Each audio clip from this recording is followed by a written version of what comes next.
Hello বন্ধুরা, আজ আমি বানিয়েছি মাছের তেল দিয়ে পটলের রেসিপি। দেখে কেমন লাগছে বলুন? দেখে ঝাকাস লাগছে না? এই পটল রেসিপি যদি গরম ভাতে পড়ে তাহলে গরম ভাত সব একদম সেটে দেবেন। আমার ভিডিওটি ভালো লাগলে অবশ্যই লাইক শেয়ার সাবস্ক্রাইব করবেন। আমি এইভাবে আপনাদের সামনে নিত্য নতুন রেসিপি নিয়ে আসবো। তো চলুন দেখে নিই রেসিপিটা কিভাবে বানানো যাচ্ছে। আলু পটল ছুলে কেটে নিলাম, তেলগুলোকে ভালো করে ধুয়ে নিয়েছি। এবার আলুগুলোকে আমরা তেলে দিয়ে বেশ ভালো করে ভেজে নিলাম। এবার পটলগুলোকেও দিয়ে ঠিক একইভাবে লাল লাল করে ভেজে নেব। তারপর পটলগুলোকেও তুলে নিচ্ছি। শুকনো লঙ্কা দিয়ে এটাতে পেঁয়াজ দিয়ে পেঁয়াজটাকে বেশ লাল লাল করে ভেজে নেব।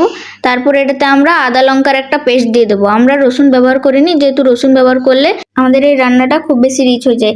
এবার একটু টমেটো দিয়ে ভালো করে নেড়ে চেড়ে পরিমাণ মতো লবণ দিয়ে এটাকে ভালো করে মিশিয়ে নেব। এবার এক এক করে মশলাগুলো দিয়ে দিই।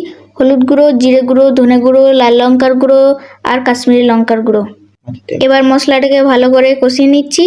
মশলাটাকে ততক্ষণ পর্যন্ত কষাতে হবে যতক্ষণ না পর্যন্ত তেল বেরিয়ে আসে। তারপর আমাদের মাছের তেলটা এটাতে দিয়ে ভালো করে নেড়ে চেড়ে নিলাম। দেখেছেন মাছের তেলে কত তেল ছেড়েছে।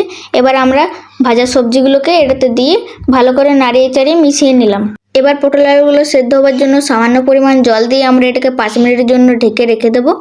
এই দেখুন, আমরা ঢাকাটা দিয়ে 5 মিনিট রেখে দিলাম। এবার ঢাকাটা খুলে আমরা আপনাদেরকে চেক করে দিচ্ছি আমাদের পটল আলু সব ভালো করে সেদ্ধ হয়ে গেছে। তো এটাতে একটু গরম মশলা দিয়ে নাড়িয়ে চাড়িয়ে নিলে তৈরি হয়ে যাবে আমাদের মাছের তেল দিয়ে পটল রেসিপি। Thanks for watching.